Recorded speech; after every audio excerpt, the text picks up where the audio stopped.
ચોમાસા પછી પણ રાજકોટમાં રોડ રસ્તાની હાલત બિસ્માર છે। કોઠારિયા વિસ્તારમાં રોડ અને રસ્તાની ખૂબ જ ખરાબ હાલત છે। ચોમાસામાં શાસકોએ કહ્યું હતું કે ટૂંક સમયમાં રોડ બનશે। શિયાળો આવી ગયો છતાં હજી સુધી રોડ રસ્તા નથી બનતા, જેના કારણે 1.5 લાખ લોકો આ વિસ્તારના પરેશાન થઈ ગયા। લોકોએ વારંવાર રજૂઆત કરી, તેમ છતાં હજી સુધી કોઈ જ કામગીરી ન કરવામાં આવતા લોકોમાં પણ રોષ છે। રાજકોટના વોર્ડ નંબર 18માં કોઠારિયા વિસ્તાર આવેલો છે। કોઠારિયામાં 70 કરતાં વધુ નાની મોટી સોસાયટી છે, સાથે નાના મોટા ઉદ્યોગો પણ છે।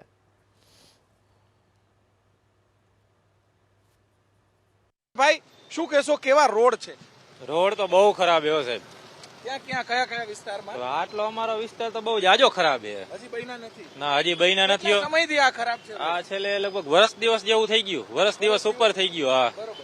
ક્યાંય બન્યા નવો એકાદો બન્યો કે? ના, અહીંયા તો કઈ બન્યું નથી। અહીંયા તો કોઈ રોડ બન્યો નથી।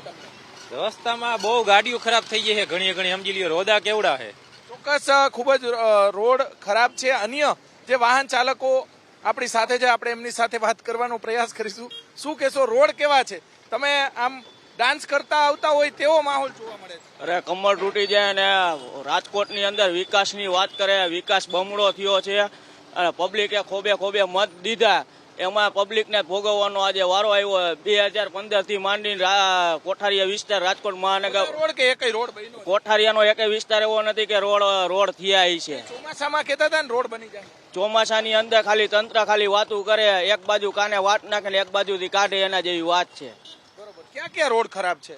રીધી સીધીનું નાલું, સ્વાતિવાળો રોડ અને કોઠારિયા મેન રોડ કંઈક મંજૂર થઈ ગયો હતો ને?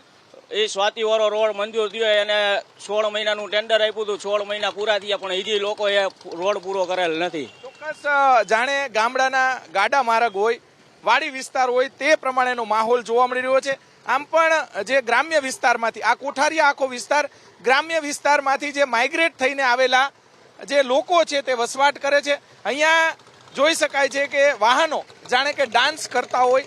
70 કરતાં વધારે સોસાયટી આવેલી છે, અનેક નાના પાયાના ઉદ્યોગો આવેલા છે। જે અહીંયા દ્રશ્યો આપણે બતાવવાનો પ્રયાસ કરીશું। લોકો, ખાસ કરીને નાના બાળકો, મહિલાઓ અને સિનિયર સિટીઝનો છે, ગમે ત્યારે પડી જાય, ગંભીર પ્રકારની ઈજાઓ થાય।